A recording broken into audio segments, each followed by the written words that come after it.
Tonight, 10 TV is getting an inside look at a problem apartment complex in Columbus. The city is filing lawsuits against Colonial Village Apartments, where more than 800 people were living in substandard living conditions, some in condemned units. Good evening and thanks for joining us at 6. I'm Yolanda Harris. And I'm Andrew Kinsey. 10 TV's Colin Dorsey live after talking with residents today. And Colin, what did you unveil?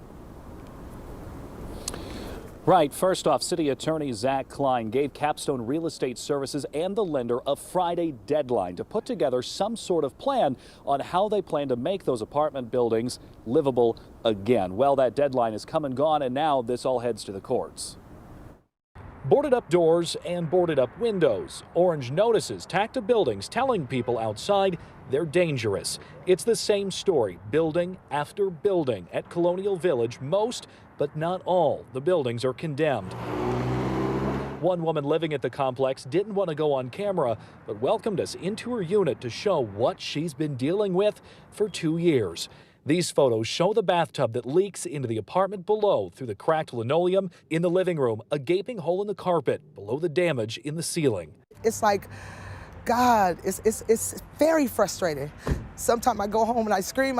If I didn't have my German Shepherd, I would not come outside. Elsewhere in the complex, Latoya Bonner has lived in Colonial Village for years.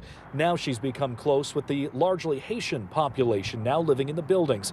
The city says many of those 800 were taken advantage of and lied to about the living conditions at Colonial Village. When they say they paying the rent $1,200, no, never that.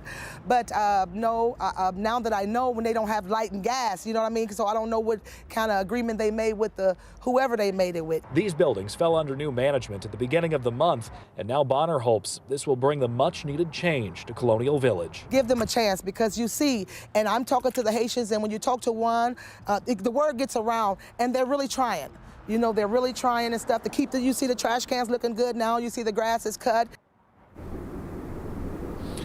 Now, as for management of the complex, I did reach out to Capstone Real Estate Management for a comment, but I haven't heard back on what they plan to do and how they react to the city's litigation against them. And there are some outstanding questions for the city as well. Once that complex went into receivership last year, how was this allowed to happen?